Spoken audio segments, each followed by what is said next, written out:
Fala pessoal, vocês estão prontos para mais um Quer Que Desenhe? Porque hoje vamos falar sobre a Era Vargas. Pedido da Ingrid, hein? E que mais de 300 pessoas apoiaram. Olha a nossa responsa. Mas antes, se você ainda não se inscreveu no canal, faz isso agora e ativa as notificações lá no sininho, para não perder nenhuma novidade. Além disso, fica aqui com a gente até o final do vídeo, porque vai ter um desconto para assinar o Descomplica, hein? E se você não quer perder tempo, pode baixar agora o mapa mental da Era Vargas. É só clicar no link da descrição aqui embaixo.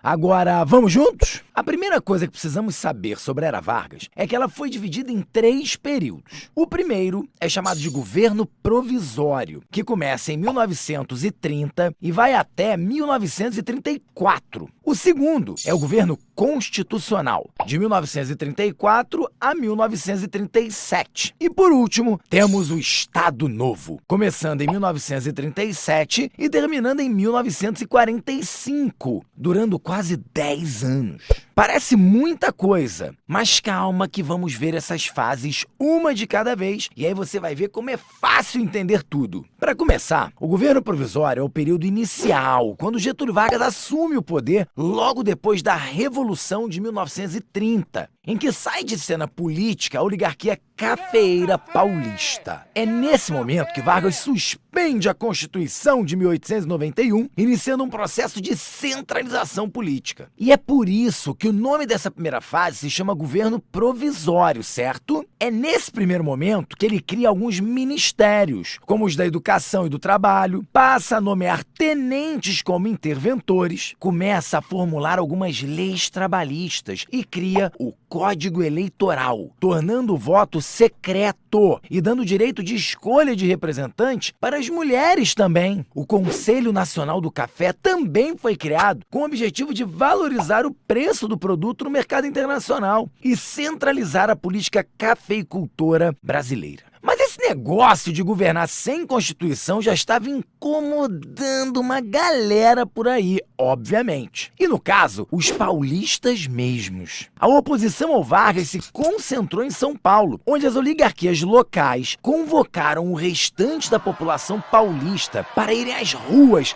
exigindo uma Assembleia Constituinte. Isso tudo aconteceu bem no início do governo, lá em 1932, e ficou marcado como a Revolução Constitucionalista Paulista. Mesmo Vargas tendo reprimido fortemente esse conflito, ele promulga uma Constituição em 1934 e dá início à segunda fase desse período de poder. Agora, com uma nova Constituição, temos aí o governo constitucional da Era Vargas, como o próprio nome diz. Isso significa que oficialmente temos o voto secreto, o voto feminino e as leis trabalhistas presentes na Constituição, por exemplo. Mas isso não quer dizer que os conflitos políticos acabaram. Não, de jeito nenhum. É nesse período que acontece uma radicalização ideológica, uma polarização mesmo, com a fundação da Ação Integralista Brasileira, chamada AIB, em 1932, que tinha preceitos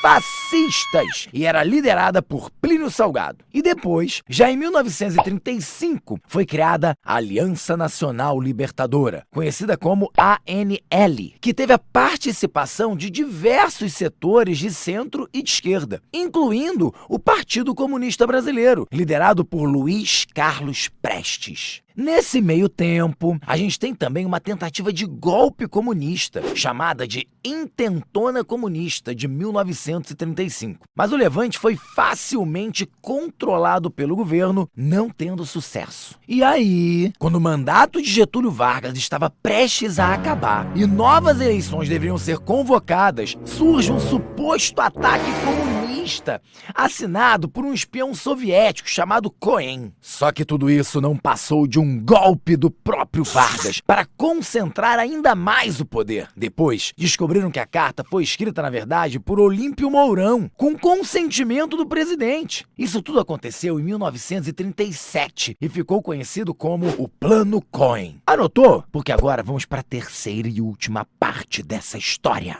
Agora, mais do que nunca, Vargas está consolidado no poder, concentrando cada vez mais tudo em suas mãos. Nessa altura do campeonato, utilizando-se da falsa ameaça comunista, ele fecha o Congresso e nomeia interventores em todos os estados com apoio do Exército Nacional. E é desse modo, num golpe de Estado, com apoio popular, que ele se manterá no poder por mais 8 anos, dando início então ao governo ditatorial conhecido como Estado Novo. Podemos dizer que essa é uma ditadura personalista, quer dizer que a legitimidade do seu governo é por meio da personalidade de Getúlio Vargas, a pessoa em si, uma vez que todos os partidos políticos estavam na ilegalidade. E no caso do Vargas, ele consegue a legitimação da sua figura por meio da criação do DIP, o Departamento de Imprensa e Propaganda, decretando de vez a censura no país e assumindo o controle dos meios de comunicação, fazendo também forte propaganda do seu governo. Já em relação à economia, Vargas promove a industrialização brasileira, criando empresas estatais como a Vale do Rio Doce e a Companhia Siderúrgica Nacional, a CSN. Essa é a primeira vez que vemos a industrialização como uma política de Estado no Brasil. E para esse projeto dar certo, era necessário Vargas mediar os conflitos entre os trabalhadores e os empresários. Inclusive, esse vai ser um dos motivos para que ele crie a Consolidação das Leis do Trabalho, a famosa CLT, sigla que vocês já devem ter ouvido falar por aí, né? Que, na verdade, já era uma reivindicação bem antiga da classe operária, antes mesmo da ascensão de Vargas. A partir daí, ele passa a ser conhecido como o pai